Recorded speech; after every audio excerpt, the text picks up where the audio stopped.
sampai masa untuk pergi ke kampung, tumpang kampung adik untuk beraya. Kita tak ada kampung, memang asal Bandar JB. Jadi kita kena cari kampung. Kampung kat Sedili. Jom raya! Oh, Johor Bahru dah kosong Butik modam sekejap. Nak tukar baju, tu hari dah beli warna merun. Echa suruh tukar warna hijau. Sebab dia seorang nak pakai merun, yang lain semua dia suruh tukar warna hijau. Kena pergi B5. B5 buka. Pergi B5 pula kita tengok. Nak cari baju raya yang baru, warna hijau. Sampai baru buka.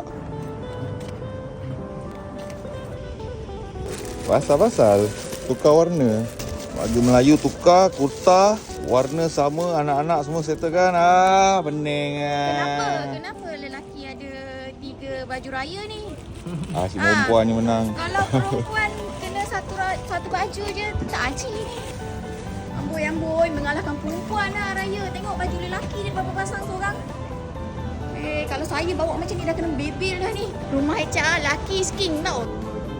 Assalamualaikum. Okay, sekarang kita bergerak balik kampung. Oh, balik kampung. Hari ni besok dah balik rumah balik. Tapi barang Sampai. Buat apa tu? Main tek lembu? Nak kenapa main tek lembu? buat lotion daripada tanah. Lotion daripada tanah? Pakai tahi lembu? Tengok ni cerah. Sudah. Papa datang mana? Esok raya. Abang jap. Abang Ayas. Bendina. Siapa nama? Apa Ayas? Alhamdulillah dah sampai Sedeli. Assalamualaikum. Assalamualaikum. Berapa tu? 50 ke 100 keping? Ni berapa ni Jan? Ni RM5. Spot check dapur spot check. Korang ni banyak main lah. Kuah lodeh dah siap. Oh bang, bukan main kuat lagi bang. Pakai radio buka lagu raya. Ni apa? Wah, sambal Jawa. Mantap. Tupat. Sempit. Kuah lodeh. Jiran-jiran lagu raya. Itu saya cakap, kuat betul dia buka lagu raya.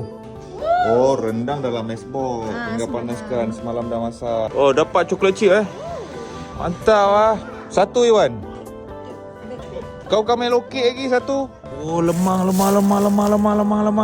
Okey, selesai. Kita tunggu besok untuk hari raya. Selamat hari raya. Maaf zahir batin. Maaf kalau kita salah silap selama kita berurusan di antara social media ni.